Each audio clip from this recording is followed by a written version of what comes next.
अस्सलाम वालेकुम दोस्तों, मैं सिराज और आप देख रहे हैं सिराज व्लॉग। तो आज इस वीडियो में जानते हैं सऊदी अरब की कुछ अहम खबरें।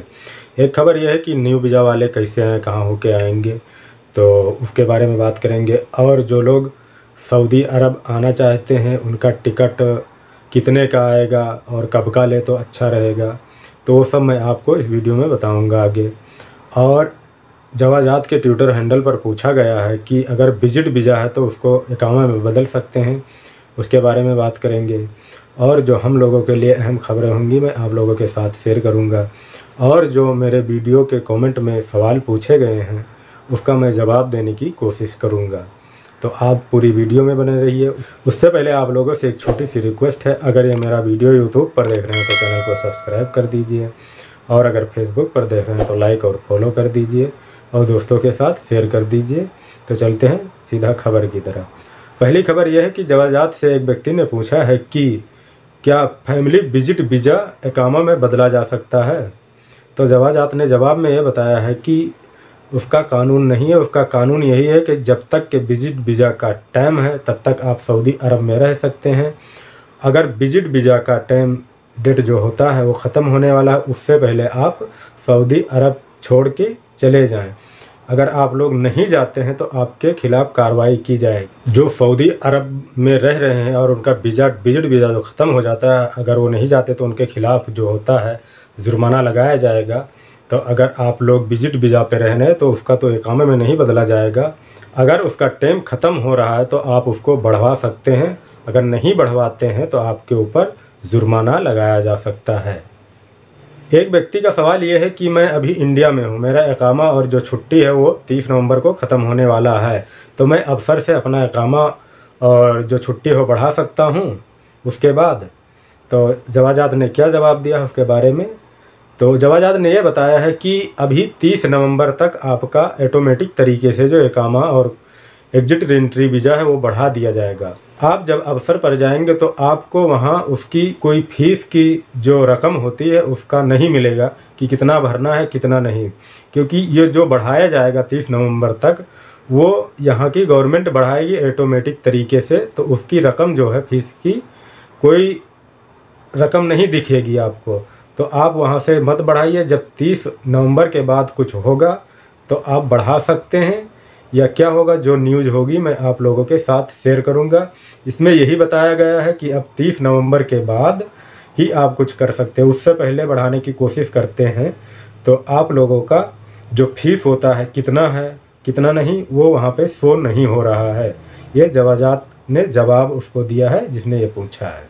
और आगे जवाजात ने भी बताया है कि जिन देशों पर सऊदी अरब ने अभी बैन लगा रखा है तो उसका जो 30 नवंबर तक वीज़ा एग्जिट एंट्री बढ़ाने का बताया गया है तो वो बढ़ा दिया जाएगा। बस उसका वक्त आने का इंतज़ार करें, आप लोग घबराएं मत। अभी तो इसका ऐलान हुआ है, उस पर काम नहीं शुरू हुआ है। जब काम शुरू हो जाएगा तभी बढ़ेगा। जो 30 सितंबर तक है, हो सकता है 30 सितंबर के बाद उस पर काम चालू हो, तब आपका 30 सितंबर से जब नंबर आ जाएगा तो आपका ऑटोमेटिक तरीके से बढ़ा दिया जाएगा। कुछ लोगों ने कमेंट भी किया है इसके बारे में कि कहाँ बढ़ा है, अभी तो 30 सितंबर तक ही है। 30 सितंबर तक ही बढ़ा है जिन लोगों का, और कुछ लोगों का तो बढ़ा ही नहीं है।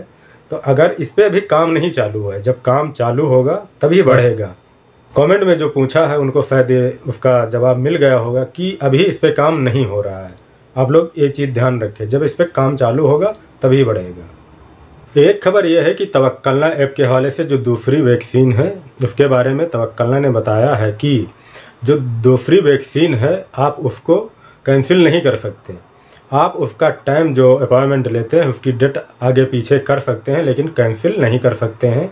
तो अगर आप लोग ये चीज़ करते हैं तो ध्यान में रखना होगा कि उसको कैंसिल नहीं कर सकते, क्योंकि आपने पहली डोज जो लगवा ली है तो आपके उसके हिसाब से आपको लगाया जाएगा, लेकिन आप कैंसिल नहीं कर सकते हैं।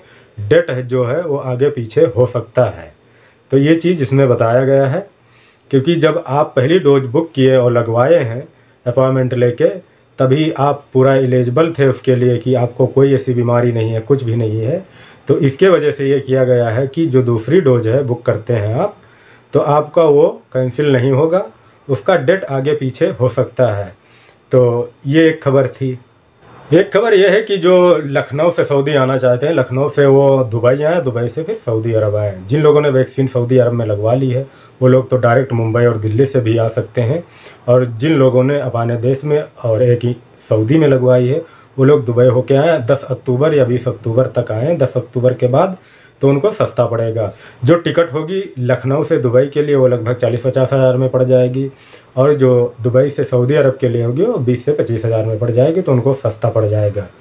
और जो लोग नए वीज़े पे आना चाहते हैं वो लोग भी ऐसे आ सकते हैं। एक भाई ने कमेंट में ये चीज़ पूछा है कि मैं सऊदी अरब से दोनों वैक्सीन लगवा के आया हूँ, तो मैं सऊदी अरब फिर जाना चाहता हूँ तो हमको क्या क्या ज़रूरत पड़ेगी। तो आप सऊदी अरब आने से पहले आपको एक PCR टेस्ट लगेगा, और जो आने से पहले 72 घंटा पहले एक अराइवल रजिस्ट्रेशन होता है जो मुकीम सर्विस पे, उसको करना होगा। आप लोग जो लोग सऊदी अरब से छुट्टी चले गए हों, वैक्सीन दोनों डोज सऊदी अरब में लगवाए हैं, उन लोग के लिए ये 2 चीज़ बहुत ज़रूरी है। जब आप ये 2 चीज़ करके आएंगे तो आपको यहाँ एयरपोर्ट पे टाइम नहीं लगेगा, आप बहुत जल्दी आसानी से निकल आएंगे। जब आप जैसे कि सऊदी अरब से आप छुट्टी इंडिया में जाते हैं, सेल्फ डिक्लेरेशन फार्म भरते हैं, वही चीज़ है अराइवल रजिस्टर फार्म, यही चीज़ आपको करना होगा। तो आप आने से पहले एक PCR टेस्ट और 72 घंटे पहले और 72 घंटे ये अराइवल रजिस्ट्रेशन करना होगा मुकीम ई सर्विस पर। तो ये चीज़ 2 चीज़ आपको करना है और आप लोग सऊदी अरब आ सकते हैं।